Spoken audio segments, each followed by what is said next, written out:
Muito bom dia, pessoal. Estamos aqui na jornada com o nosso T-Cross Highline.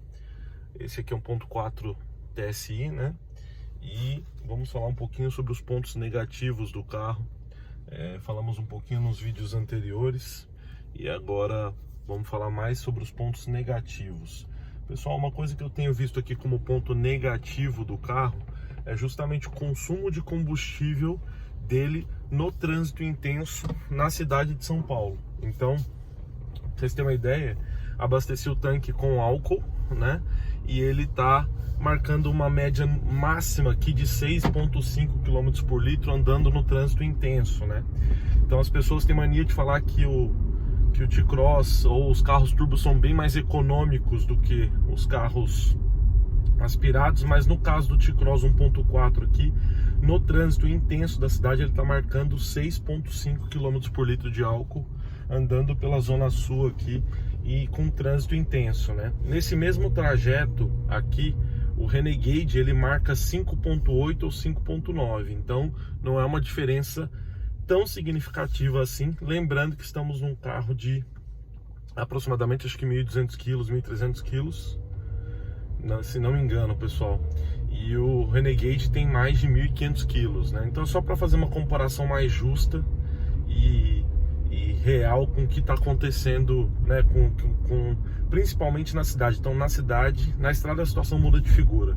Certamente o T-Cross 1.4 é muito mais econômico, mas na estrada, né? Na cidade a situação não é tão diferente assim, andando no trânsito intenso. Nas médias que eu fiz aqui pelo percurso da zona sul de São Paulo, que é muito grande, né? Bom, então como eu estou mostrando para vocês, estou no trânsito intenso, 39 km rodados com tanque cheio, né? 1h42, 23 km por hora de média e 6,5 km por litro, né? Então essa é a média que ele tem feito aí de álcool. Estou considerando isso um ponto negativo, tendo em vista o que se diz por aí do modelo, né? Uma outra questão, essa unidade está com 9.081 km, eu peguei ela com 8.700 km em pouco menos de 3 ou 4 dias, ou um pouco mais talvez, já rodei 300 km com ela.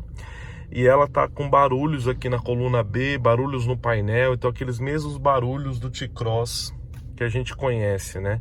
A outra unidade tinha quase 20.000 km, essa aqui está com um pouco menos de 10.000, e os barulhos são menores, mas são os mesmos tipos de barulho do acabamento mesmo do carro.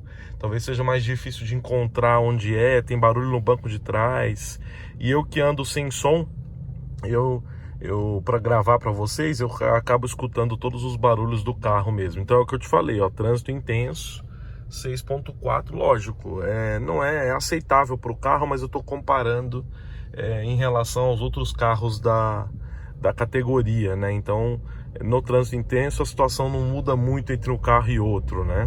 Mas quando o trânsito está livre realmente, né? Então, eu estou considerando isso um ponto negativo.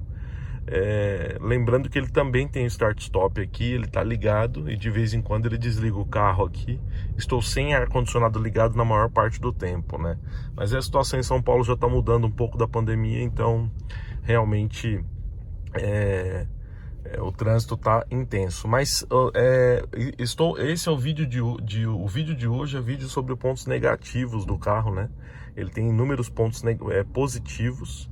Mas hoje é para falar sobre os pontos negativos. Vocês sabem que é uma jornada que é intensa aqui, então esse eu considero um ponto negativo. Um outro ponto negativo que eu considero é justamente a suspensão do carro na cidade. Então, na cidade a suspensão dele é firme, né? É bem firme, então você sente bastante os buracos, não tem um bom amortecimento.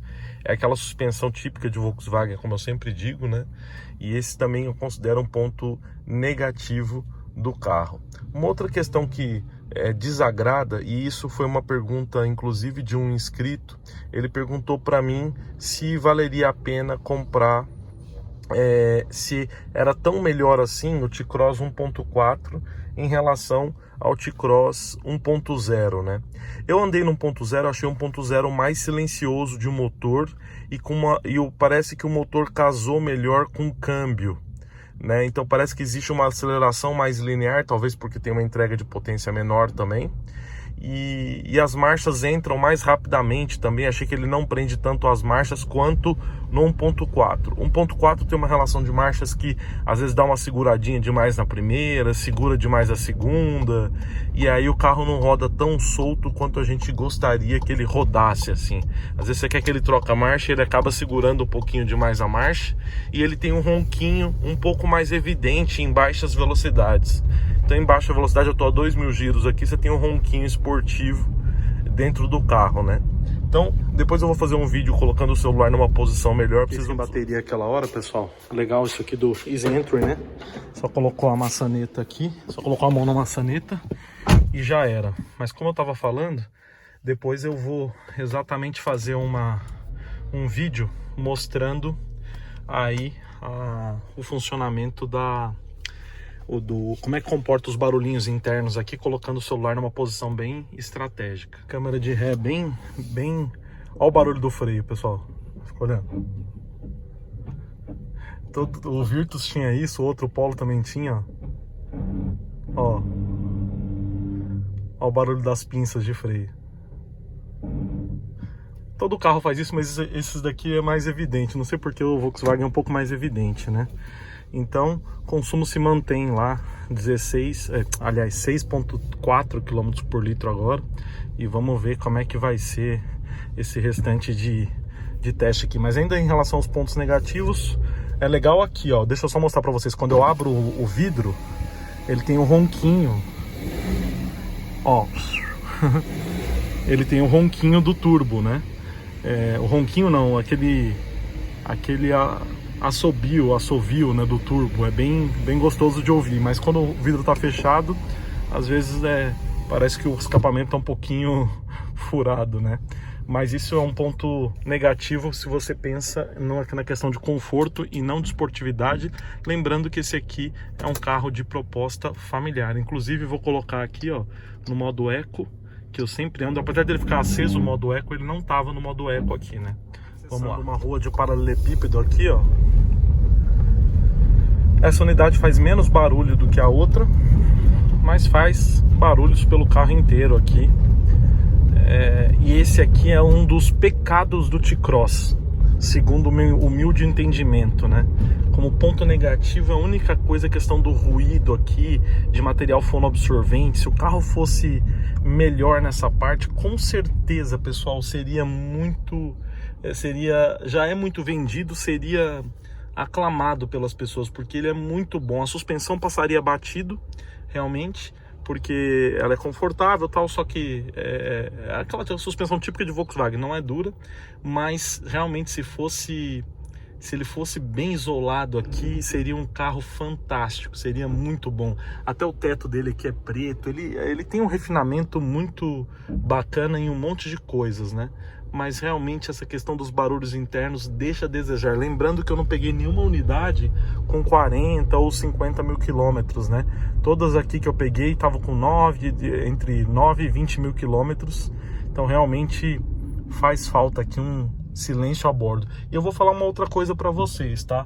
Em relação à unidade 2019-2020, parece que melhorou um pouco, mas mesmo assim ainda deixa a desejar. Para vocês terem uma ideia, o Renegade que está em teste aqui no canal, ele vai fazer 46 mil quilômetros e ele tem menos ruídos internos do que o T-Cross com 9. Ó, pra você ter ideia, ele instalou as colunas agora, deu aqueles rangidos na coluna quando você passa em pisos regulares, tem aqueles solavancos da suspensão assim, mas esse é o vídeo dos pontos negativos. O carro atende muito bem na maioria dos aspectos, né, como eu tô falando. O carro é extremamente tecnológico. Essa facilidade aqui para você mexer no modo S, ó, colocar no modo S, como eu falei, e colocar no modo normal de novo, é muito bacana, né? É muito bacana. Então o carro foi todo pensado para uma direção, para voltar para uma direção bacana para quem está dirigindo. Espaço interno fantástico dentro, é realmente muito bom. Retrovisor fotocrômico, isso aqui, cara, é um ponto muito positivo do carro também. E aí faltou, como uma falta em relação ao valor do carro, deveria ter o ACC, né?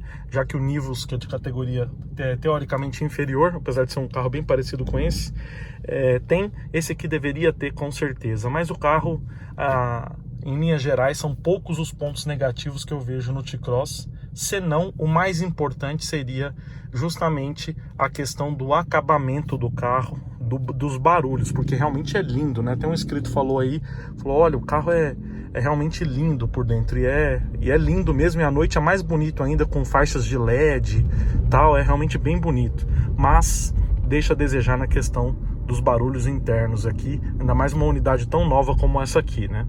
Mas também o piso o asfalto aqui em São Paulo não é dos melhores, mas valeria a pena um pouquinho mais de refinamento nessa parte. Alô Volkswagen, hein? Nossa, esse carro já é muito bom. É gostoso de andar lá atrás também. Ele tem... Ó, você vê T-Cross por tudo quanto é lugar, né?